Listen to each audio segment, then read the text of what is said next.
गौतम बुद्ध का जन्म ईसा से 563 साल पहले, जब कपिलवस्तु की महारानी महामाया देवी अपने नैहर देवदह जा रही थीं, तो रास्ते में लुम्बिनी वन में हुआ। यह स्थान नेपाल के तराई क्षेत्र में कपिलवस्तु और देवदह के बीच नौतनवा स्टेशन से 8 मील दूर पश्चिम में रुक्मिंदेई नामक स्थान है, वहां आता है, जहां एक लुम्बिनी नाम का वन था। उनका नाम सिद्धार्थ रखा गया। उनके पिता का नाम शुद्धोदन था। जन्म के 7 दिन बाद ही मां का देहांत हो गया। सिद्धार्थ की मौसी गौतमी ने उनका लालन पालन किया। सिद्धार्थ ने गुरु विश्वामित्र के पास वेद और उपनिषद तो पढ़े ही, राजकाज और युद्ध विद्या की भी शिक्षा ली।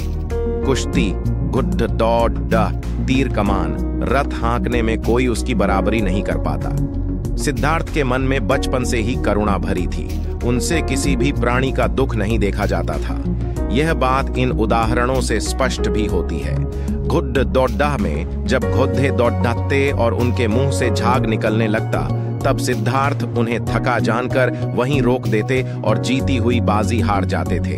खेल में भी सिद्धार्थ को खुद हार जाना पसंद था, क्योंकि किसी को हराना और किसी का दुखी होना उनसे नहीं देखा जाता था। एक समय की बात है, सिद्धार्थ को जंगल में किसी शिकारी द्वारा तीर से घायल किया हंस मिला। उन्होंने उसे उठाकर तीर निकाला, सहलाया और पानी पिलाया। उसी समय सिद्धार्थ का चचेरा भाई देवदत्त वहां आया और कहने लगा कि यह शिकार मेरा है, मुझे दे दो।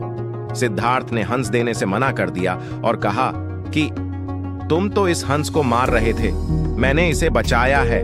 अब तुम ही बताओ कि इस पर मारने वाले का हक होना चाहिए कि बचाने वाले का। देवदत्त ने सिद्धार्थ के पिता राजा शुद्धोदन से इस बात की शिकायत की। शुद्धोदन ने सिद्धार्थ से कहा कि यह हंस तुम देवदत्त को क्यों नहीं दे देते? आखिर तीर तो उसी ने चलाया था। इस पर सिद्धार्थ ने कहा, पिताजी, यह तो बताइए कि आकाश में उड़ने वाले इस बेकसूर हंस पर तीर चलाने का उसे क्या अधिकार था? हंस ने देवदत्त का क्या बिगाड़ ढा था? फिर उसने तीर क्यों चलाया? क्यों इसे घायल किया? मुझसे इस प्राणी का दुख देखा नहीं गया, इसलिए मैंने तीर निकालकर इसकी सेवा की, इसके प्राण बचाए। हक तो इस पर मेरा ही होना चाहिए। राजा शुद्धोदन को सिद्धार्थ की बात जंच गई।